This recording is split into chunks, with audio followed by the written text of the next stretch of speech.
So in this video, we are talking about the surrender experiment, something that I personally experienced as soon as I said yes to coming to Brazil.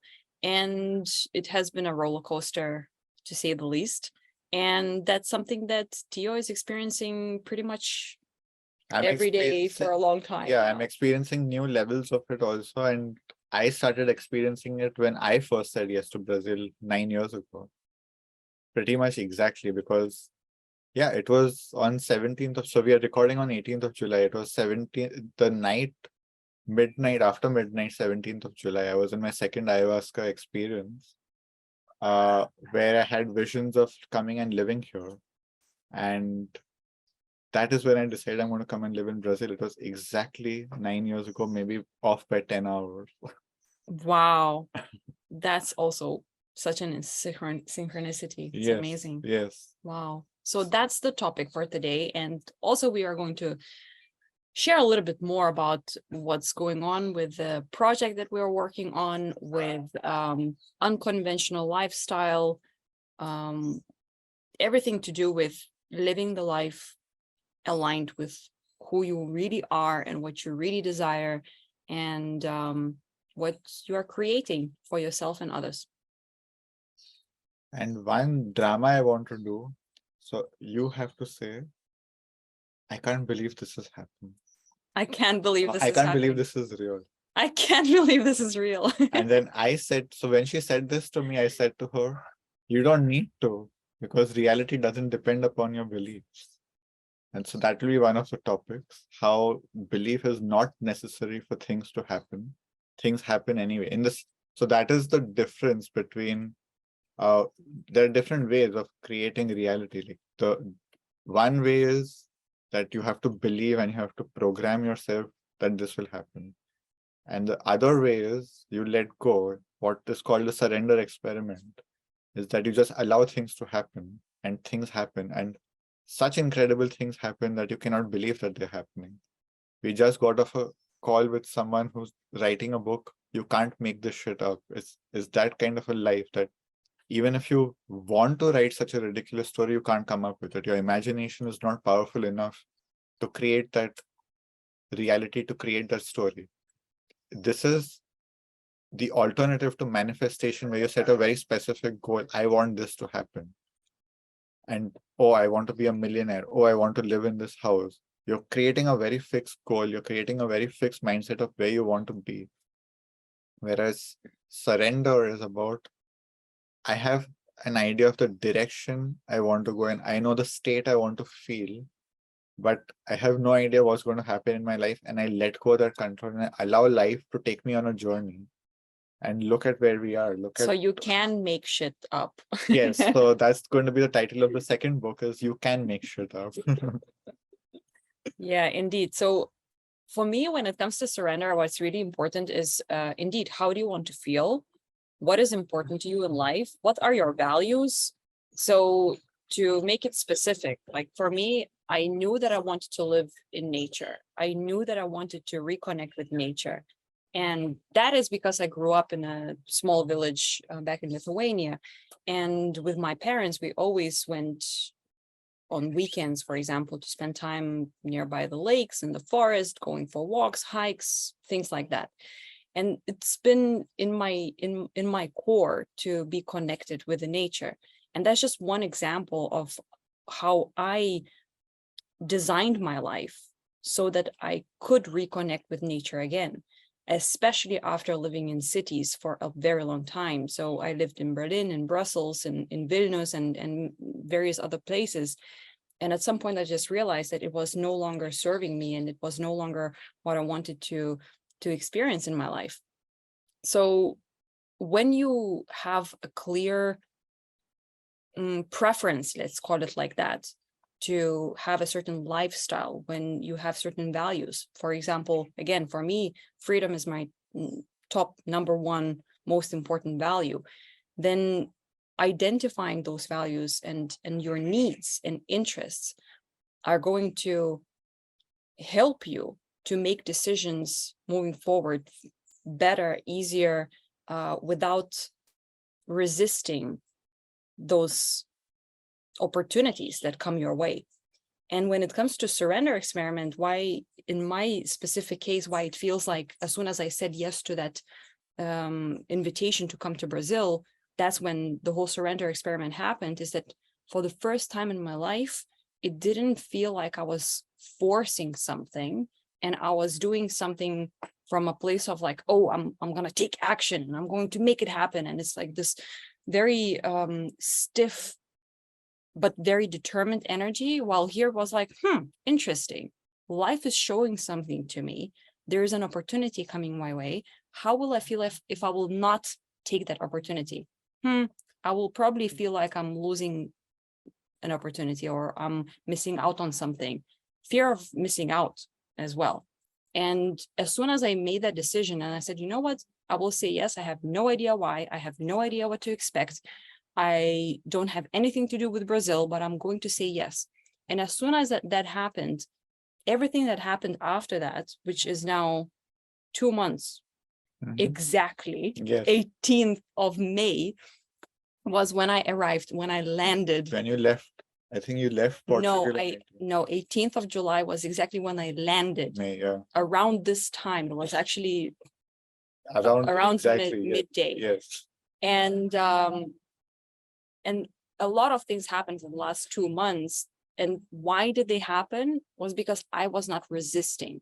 I was going with the flow and playing with energies, playing with opportunities, playing with conversations with people we bump into, or I have conversations on online, or topics that come up in conversations with clients, topics that come up in conversations with friends, family, a lot of different ways. And it has been the most magical experience thus far. And this is just the beginning. Yeah.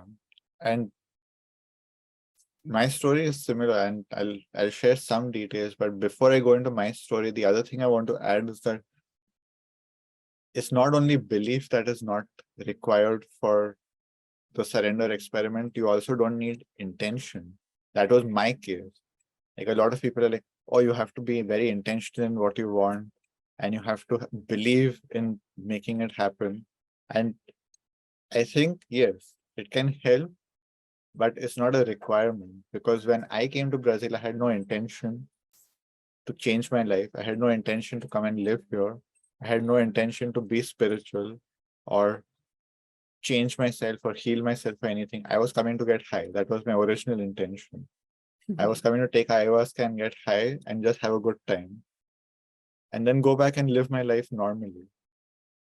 And when I came here, what happened was I was shown a new path to my life. And it was for the first time in my life that I felt that I want something from my heart, not from my head. And I decided to say yes to it.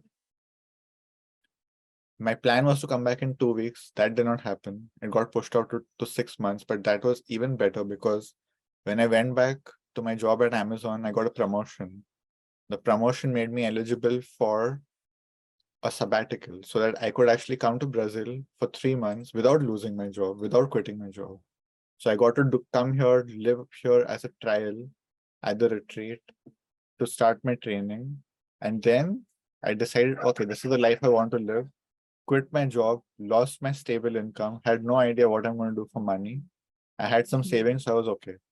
I come here, 2 weeks later, I get an email randomly from a company saying, we just started this new model for freelancing in software development. You can work from wherever you want, whenever you want. You can choose your projects and we'll pay you. Amazing. So I can sit in the middle of the jungle and make money. And this was back in 2014. There was no remote work. It was not that big. Like, digital nomadism had just started out. So it wasn't that popular. And this company just reached out to me and offered this to me. Great, I'm making money. 4 months later, through a connection, I get a permanent job where I have the same conditions. I can live where I want, work when I want, take as many days off as I want, and I'll have a permanent salary every month. Great. So completely unintentional, completely without believing that this will happen, just fully surrendering and allowing life to keep surprising me. Here I am today. Interesting that intention is not always necessary. And It can help. It can help to set the direction, but it's not required, is what I'm saying. Like you I can think really just open up. I think what is required is excitement. And that's Super, the yes. main thing. And that's exactly why even though I didn't have an intention of why I'm going to Brazil, like I had no idea. But then you asked me when I was kind of pushing back, like, why would I go to Brazil? And you asked, are you excited about it? Yeah. Yeah. Well, exactly. That's what's a perfect indication that it's the right path, the right decision, the right way to go. I think, yeah, excitement is one label, which is a very good label for it. And maybe another label we can use is like, is your heart saying yes to this? And that is where the excitement comes from. It's like when your heart says yes to something, it sees something, it feels something, and it's like, yes, this is what I want. I can't explain it, but there's something about it. I can't explain it with my head, but my heart knows that this is the direction I want to go. And it's, for most people, it's very unconventional. You don't live life like that. You don't just quit your job and move to the jungle. You don't, and we are not saying that this is what everyone has to do. You don't have to quit your job and move to the jungle. This life is not for everyone. It's a very challenging life. Most people can't handle it. I've been living here for 8 years and I've seen several people try and they quit and they go back to cities. And that's fine. The point of this is not about living in the jungle. The point of this is following the voice of your heart and seeing where life takes you from there. Not, oh, this is the paradise and here everything will be easy. No, it's fucking tough to live in the jungle. Like I have 8 years of experience, so it's easier now. But when I came here, getting adapted to this, it's pretty isolated. You don't have a social life like you have in cities. You don't get to go to cafes and bars and all of this. And cinemas. Cinemas, like the closest cinema is 2 hours away. Cultural events. Yeah, and if you want to go even to a restaurant, the closest restaurant is 20 minutes away. You want to go to the supermarket, it's 20 minutes away. So it's not the life for everyone, and that's not the point again. Is that we felt that from our heart, this is where life was calling us, and we flowed with it. But life is calling you somewhere, and it's definitely not your desk job, if that is what you're doing. Life is calling you somewhere. Open up to that and see where life is taking you. Yeah. And it's scary. I'll say it can be scary. There is excitement, yes, but then when the ego kicks in, when the mind kicks in, fear comes and it's like, what the hell am I doing? I'm letting go all my stability, all my certainty, everything I've known my whole life. Am I ready for this? Maybe you're not ready for this, but the point is not that. The point is, can you trust yourself to deal with whatever life gives you? Can you trust yourself to be resourceful, to be powerful, to be creative in dealing with whatever life is bringing to you? For that, you have to have the creator attitude, not the victim attitude. Look what life is doing to me, poor me. Oh, this challenge happened. I should run back home and run back to my comfort zone and my certainty. No, life gave you a challenge. Take it, grow, heal, become someone new, reinvent yourself. That's the obstacle that a lot of people trip over when it comes to making decisions like this, that they over rationalize everything. And it's like, oh, but does it make sense? And what it's gonna cause me to, what kind of things I will have to let go of? What will my family say? What will my friends say? It doesn't simply make sense. Like, why would I do something like that, XYZ? And yet, indeed, it's so important to just really follow what is your heart telling you, what is your intuition whispering you. And sometimes it just freaking doesn't make any sense. It makes zero sense. And it's like you literally cannot even explain to yourself, let alone explaining to other people who might be pushing back. But do you trust yourself? Do you believe in yourself enough to just go with that flow and let magic unfold? Because that, to me, that is where magic actually happens in life. That it's no longer a Groundhog Day that you're recreating over and over and over again, but suddenly you're like, okay, I have no freaking clue what I'm doing. I'm definitely jumping into the unknown. I'm jumping off the cliffs, as I often say, and I have no idea how to fly, but I'm going to learn. And that's the exciting part of living a life, really. That's when you truly feel alive to begin with. And I also get that there are people who have just lived very conventional lives and they are not prepared to deal with the unknown at all.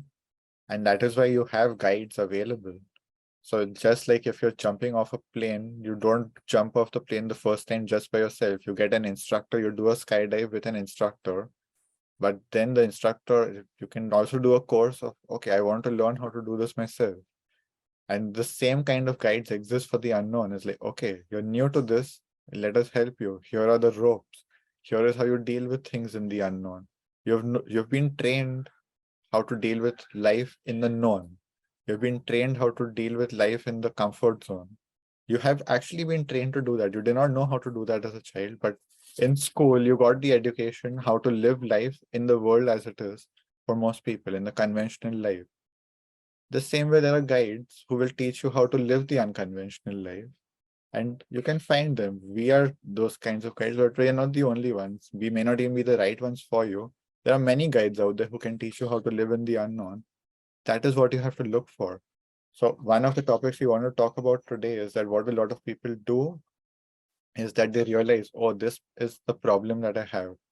This is my conventional box that I'm trapped in. They get out of that box and then they pick up another box. They pick up another box of certainty and comfort. And what is this box? Typically is spirituality, mainstream spirituality. Oh, your 9 to 5 job is not helping you. Learn meditation. Meditation will fix all your problems. Chanting will fix all your problems. Doing this will fix all your problems. And you just pick up a new box, trying to make yourself fit into that box.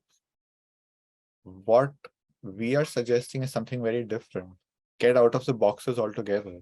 Go beyond the boxes and be in the unknown and create something new, something completely that's never been done before. Fall in love with the unknown, embrace the unknown, have fun with the unknown, and there will be challenges. There will be, shit hitting the fan type of situations, but damn, it's awesome. Also, how much growth comes out of that, and how much development is born in that space, and you just become a completely new version of yourself, the one that you're proud to see in the mirror, instead of being like, yeah, I'm just fitting it, yeah, I'm just doing the same shit over and over again. No, you actually start living truly to yourself.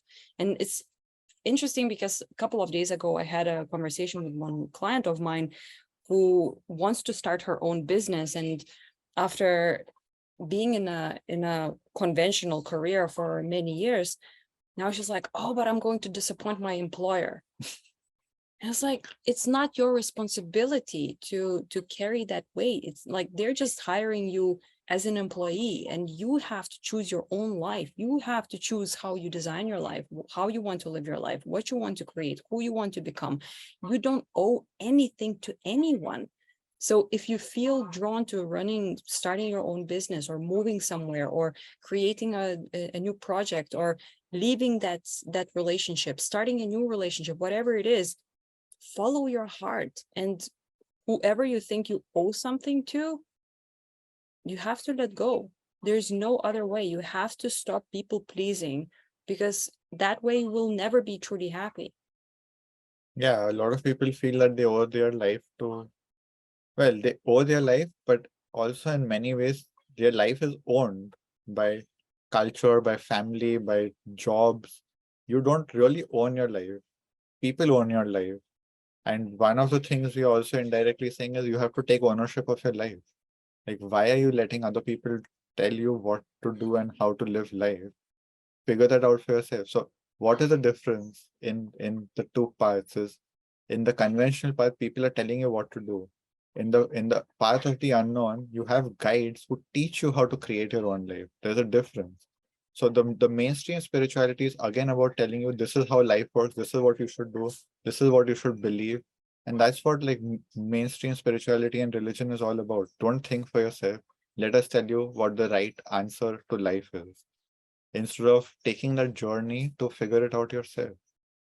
And there are two ways of looking at it, right? Like the unknown. When you look at it, there are two attitudes you can have. For a lot of people, it's fear, anxiety, scary. I don't know what's going to happen. And then you have the other side, which is literally just a shift in the way you look at it. curiosity, magic, surprise.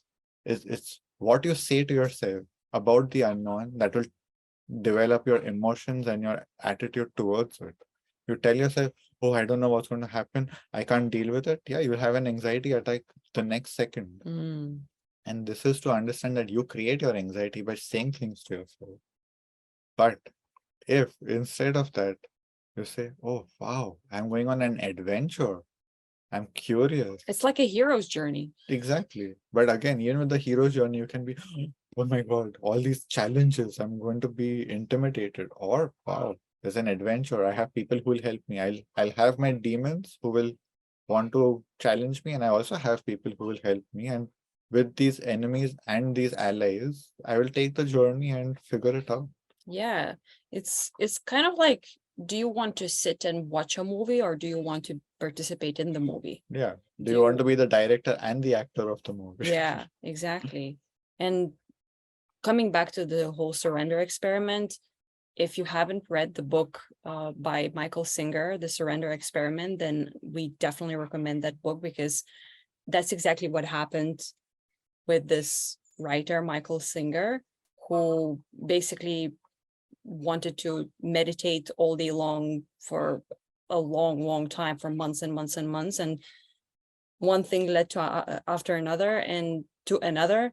And what happened is that he built $1 billion tech company just out of surrender. And like, how do you come up with that? And he never even was a Yeah, he was tech guy. he was meditating in a van, and that led to the creation of not just $1 billion company, but so many things. So He's many got a things. whole That's kind of the end Yes. result, but it was such a crazy yeah journey and like a acts of how do you say, events, acts of sequence of events. sequence of events that it's just crazy. So Yeah, like he also built a temple, like a spiritual temple with hundreds of acres of property that just happened to fall into the project. So it's just allowing things to happen without planning, without forcing. This is how it will be. This is how it has to be, and just seeing what plans can can you channel through you, can you manifest through you. It's for me, it's about seeing yourself as a conduit, as a channel of materializing something.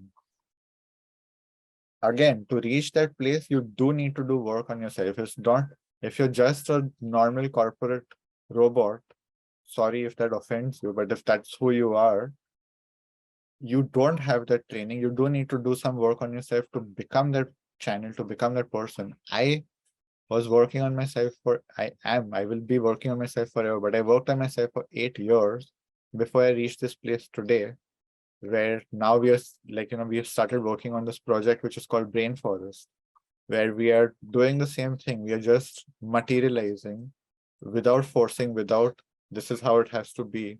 Like, we are acting mainly as conduits, and it's a rainforest preservation and restoration project. We are building a retreat to receive people to work on themselves, to go to these levels, to live in the unknown, to have these kinds of experiences, to live this kind of life, to and heal and grow. to heal and grow. But to heal and grow with the intention that you want to live this magical life in the unknown.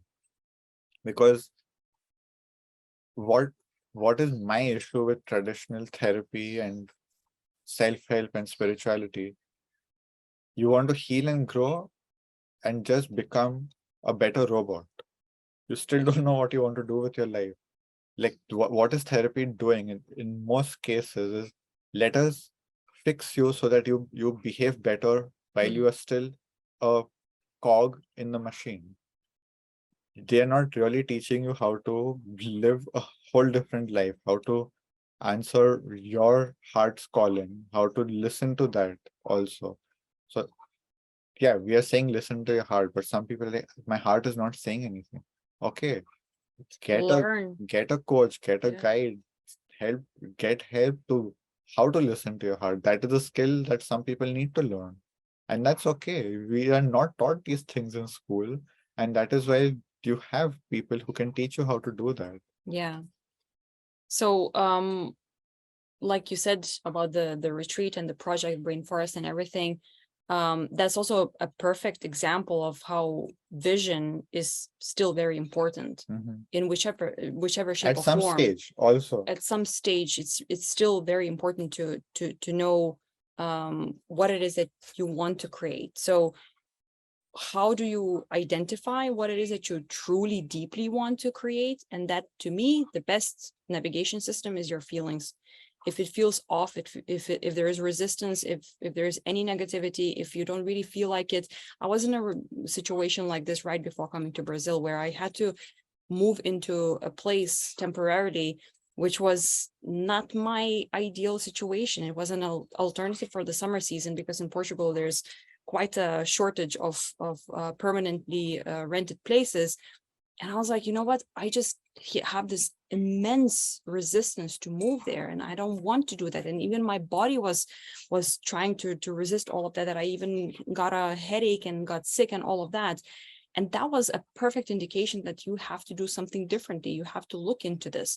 So navigation system of your feelings is, from my personal from my perspective and my experience with myself and with my clients, is the best way to really follow your heart, to listen in. Okay, am I feeling excited, enthusiastic, joyful, even, are you at least peaceful and harmonious? Or are you feeling resentful and resistant, and maybe there's some other stuff coming up that doesn't make you feel good? Then work with that.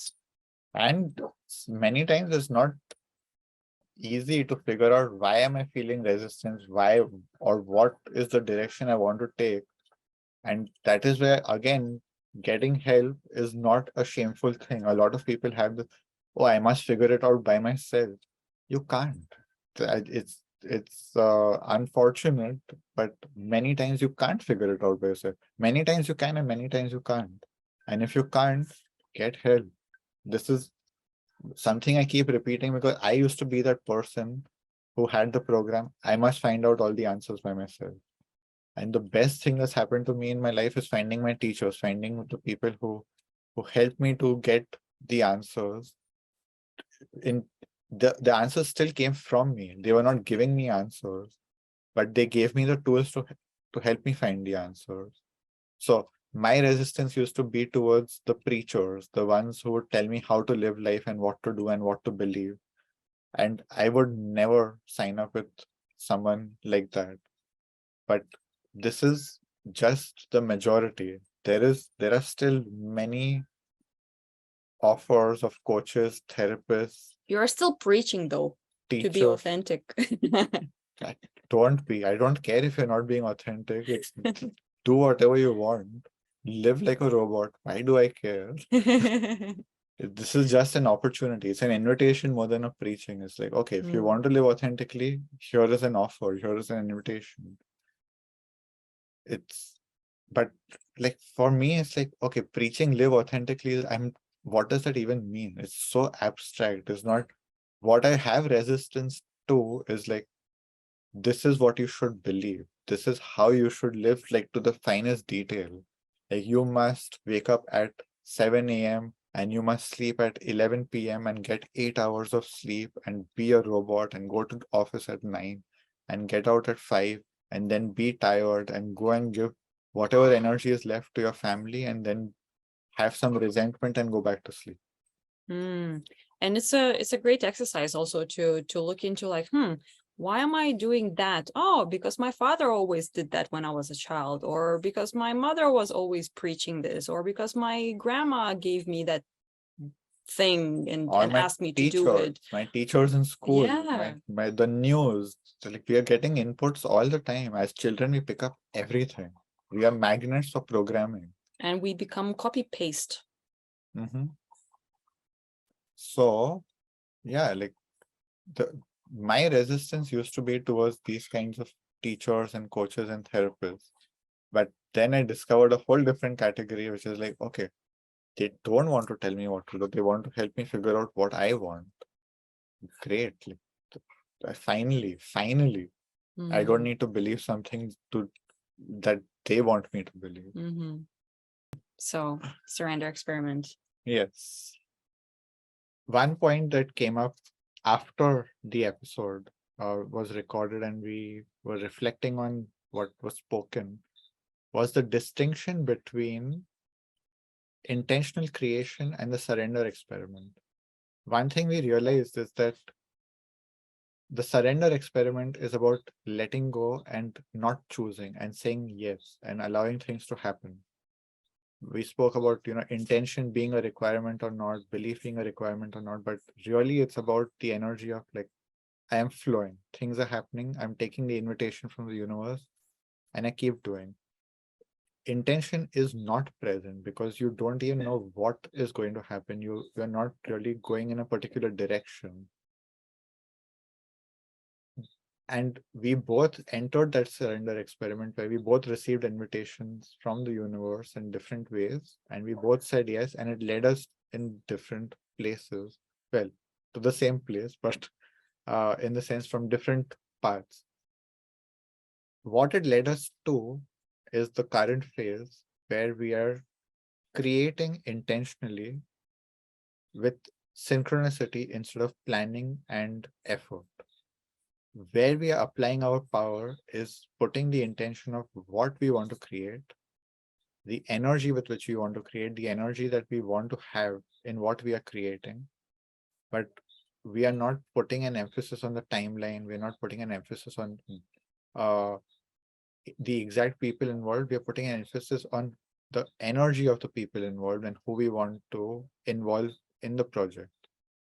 So the barriers are specific in certain ways and completely open in other ways. Not barriers, but the intentions are very clear about who is here and who is not. Timeline again is open. It's the fund generation, how it's going to happen is not the focus. It's that okay, it's going to happen. So the power, there is a lot of power that we are using. Where we are putting it, of course, it's not like we're not making any physical actions. We are making things happen, even in the sense of hiring people to clean up, builders, all those kinds of things. But again, keeping it open that okay, things are happening. We are open to even suggestions from other people coming in. We have an open mind, but the intentions, certain intentions are clear, and then there is open. Something to add, when we were referring to Michael Singer's book, The Surrender Experiment, he in the book talks about having no preference. And that's when we, in that conversation, when we reflected on the conversation, realized that, well, you should have some preferences, because otherwise you might end up doing something that you don't want to do. And in the book, he becomes the founder of $1 billion tech company, but that might not be aligned with everyone. That might not be coming from the right place. So the preference topic is an important topic when it comes to intention, vision, everything that you feel that it's right, the right thing to do. It feels like the right direction to go in. And an analogy came to my mind is that you don't want to be sitting at the back seat of your car. You don't even want to sit at the passenger seat. You want to be the driver. And that means that you might take different routes. The navigation system might bring you in different directions on different streets, but you're still going in the same direction where you want to go. The destination is more or less clear. So basically, you know more or less where you're going. You are at the driver's seat. You are the co-creator, but you are not surrendering in this, I don't even know how to describe it, in this non-energetic way, like passive way. You're not being passive. You're actually being active. You actively decide that this is what I'm creating. This is what I want. This is how I want to feel. These are the people I want to surround myself with. This is the type of project I feel excited about. And that is very different from being passive and just like, meh, okay, whatever happens, happens. Yeah.